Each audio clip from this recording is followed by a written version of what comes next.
시청자 여러분, 안녕하세요. 오늘 방송은 꼴가닥 일보 직전의 한풍제의 유언과 그 가운데 이권과 권력을 확보하려는 숙순 일당과 그들 뒤편에 서서 섬뜩한 미소를 짓고 있는 의기비 서태후의 스토리를 테마로 진행하려고 해요. 7월 12일 황후의 생일날, 한풍제가 자신이 골라놓은 여러 편의 연극 중 첫 번째 극을 보고 난 후 갑자기 시끄러워 견딜 수가 없구나. 라고 말하며 궁으로 돌아가는 상황이 벌어지자 서태후 의기비가 이런저런 궁리를 하고 있는 가운데 숙순 역시 지금 누리고 있는 권력 유지를 위해 다방면으로 적극적인 활동을 벌이고 있었고, 숙순은 우선 국문의 출입 통제를 할 수 있는 대신 자리를 확보하자 곧바로 다음 공작으로 천자의 유언에 따라 조정 내 모든 정치적 업무를 관장하는 고명 대신을 자기 사람들로 채우려는 계획을 세웠습니다. 숙수는 이러한 기획을 은밀히 준비하기 위해 자신의 저택한 연못의 작은 섬을 지은 정자에서 가장 신뢰하고 있는 부하에게 단 하나의 통로 입구를 지키도록 한 후 추측꾼들만이 모여 밀회를 진행했고, 여기서 숙수는 그들에게 현재 주상의 상태는 외부 사람들이 생각하는 것 이상으로 나쁜 상태라고 말하며 지금 가장 중요한 일은 황제가 꼴까닥하기 전에 그가 우리들에게 유리한 말씀을 하시게 하여 한마디로 등잔에 기름이 떨어진 것처럼 한순간에 모든 것을 끝내버리는 것이요. 라고 강조합니다. 그것들 중 가장 중요한 것이 누구를 고명 대신으로 임명하게 하느냐이고, 이 일에 절대로 공친왕을 넣어서는 아니 될 것이요.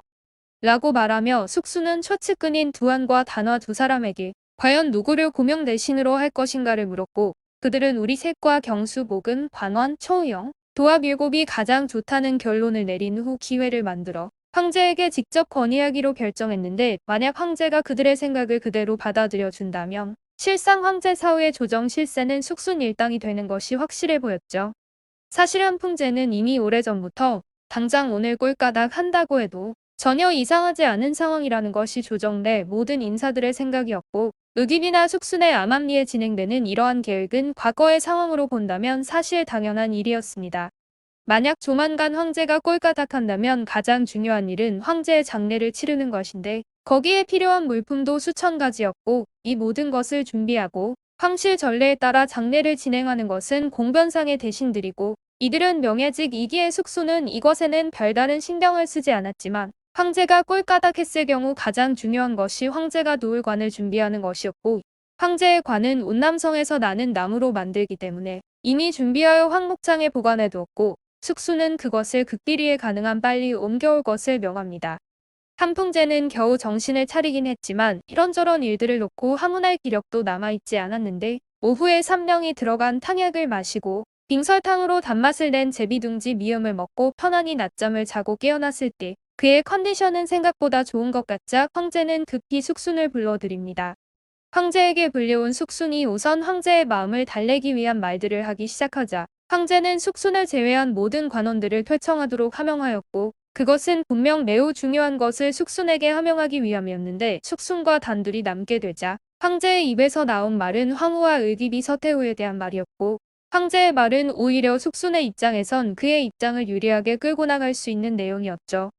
내가 그대에게 하고자 하는 말은 내가 이 세상에 없을 때가 되었을 때도 너는 지금처럼 황후를 존경하며 반드시 지켜주지 않으면 안 된다. 물론 쉬운 일은 아닐 것이고 의기비는 반드시 황후보다 위로 올라가려고 할 것이 틀림없다. 따라서 그대는 무슨 수를 써서라도 그것을 저지해야 한다.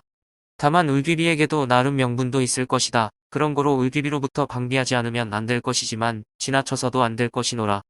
한풍제는 의기비가 태후가 된 후 권력을 마음대로 휘두르는 사태가 일어날 것을 염려하여 숙순에게 그것에 대한 방어의 중임을 내린 것이지만, 숙순은 그에게 그런 말을 듣지 않아도 그의 속마음에서는 이미 그렇게 할 것임을 다짐하고 있었고, 상황이 여기에 이르자 계산이 빠른 머리를 가진 그는 곧바로 다음 단계로 넘어가기 위한 그림을 내놓기 시작합니다.